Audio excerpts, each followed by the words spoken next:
तो दोस्तों आइए आज की वीडियो में मैं आपको बची हुई जैसे कि गुलाब जामुन रसगुल्ले होती है, इस तरह की चाशनी बच जाती है उसकी, तो उस तरीके की बची हुई चाशनी आप बर्बाद ना होने दें। इस तरीके की चटनी बनाइए। जो रेसिपी मैं आपको दिखा रही हूँ बहुत अच्छी चटनी बनकर के तैयार होती है।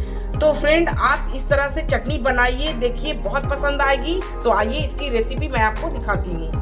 तो देखिए मेरे पास इस तरह से गुलाब जामुन की चाशनी बची हुई थी और मैं देखिए कुछ इस तरह से हाफ केजी टमाटर ले ली हूँ। मैं इसकी चटनी बना करके आपको दिखाती हूँ। बहुत ही टेस्टी चटनी बन करके आपकी तैयार होगी। तो आइए सबसे पहले मैं टमाटर को देखिए धो करके ले ली हूँ, इसे कट कर लेती हूँ। छोटे छोटे पीसेस में मैं कट कर लेती हूँ टमाटर को। तो इस तरह से देखिए सारे टमाटर को मैं छोटे छोटे पीसेस में कट कर ली हूँ। तो चलिए अब गैस की तरफ चलिए, मैं चटनी को किस तरह से बनाकर तैयार करती हूँ वो आपको दिखाती हूँ। तो आइए देखिए फ्रेंड, मैं गैस पे कढ़ाई चढ़ा दी हूँ। अब मैं इसमें 1 चम्मच तेल डाल रही हूँ। मैं छोटी चम्मच से 1 चम्मच तेल डालूंगी, बस इतना ही तेल लूंगी। और देखिए हाफ चम्मच मस्टर्ड सीड ली हूँ, काली वाली सरसों।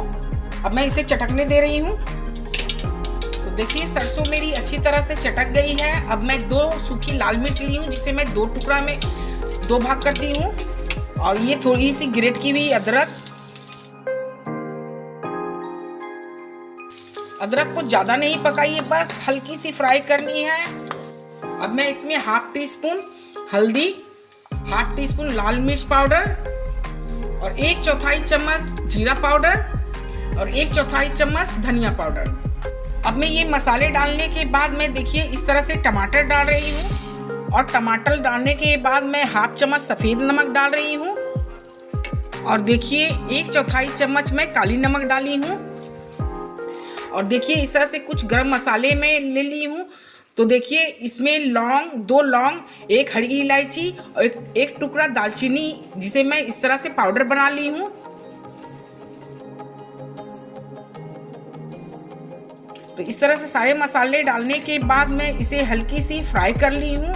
और फ्राई करने के बाद जो मेरी चाशनी बची हुई है, देखिए ये बची हुई चाशनी है, मैं इसे डाल देती हूँ। आप इस तरीके से चटनी बना करके देखिए, आपकी चटनी बहुत ही टेस्टी बन करके तैयार होगी। और जब भी आपके घर में चाशनी बचेगी तो आप इस तरह से ही बनाना पसंद करेंगे। तो आइए मैं चटनी को पकने के लिए इस तरह से ढक करके छोड़ देती हूँ। 5 मिनट बाद मैं फिर इसे चेक करूँगी।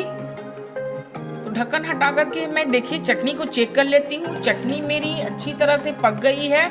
और देखिए इसमें जो मैं चाशनी डाली थी बची हुई, वो भी देखिए अच्छी तरह से चटनी में मिल गई है, यानी कि सूख गई है, ज़्यादा पतली नहीं है। देखिए मैं इस तरीके से ही चटनी को रखूँगी, क्योंकि ये ठंडा होने के बाद और भी गाढ़ी हो जाती है। अब मैं इसमें देखिए 1 चम्मच मगज डाल रही हूँ और 2 चम्मच ग्रेट की हुई नारियल। अगर कच्चे नारियल आपके पास हैं तो ठीक है, कच्चे नारियल डालिए। अगर कच्चे नारियल नहीं है तो आप सूखे हुए नारियल भी डाल सकते हैं। इसमें नारियल डालने से और भी चटनी की टेस्ट बढ़ जाती है।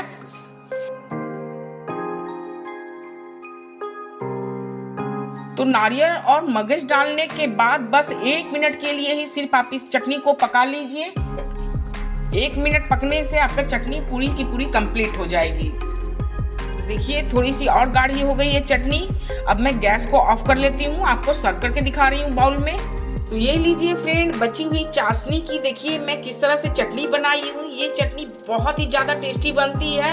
आप एक बार ज़रूर ट्राई कीजिएगा, आपके घर में बहुत पसंद करेंगे। तो आइए आप भी इस तरह की चटनी बनाइए और आप इस चटनी को बना करके आप किसी भी चीज़ के साथ खाइए, समोसे के साथ, पकौड़े के साथ, या फिर कोई भी स्टफिंग पराठे के साथ। ये चटनी बहुत ही टेस्टी लगती है। तो फ्रेंड मेरी इस रेसिपी को देखते हुए मेरे चैनल को लाइक कीजिए, शेयर कीजिए, सब्सक्राइब कीजिए और मुझे कमेंट में ज़रूर बताइएगा कि आपके घर में भी बची हुई गुलाब जामुन की चाशनी की चटनी कैसी लगी खाने में। थैंक यू दोस्तों।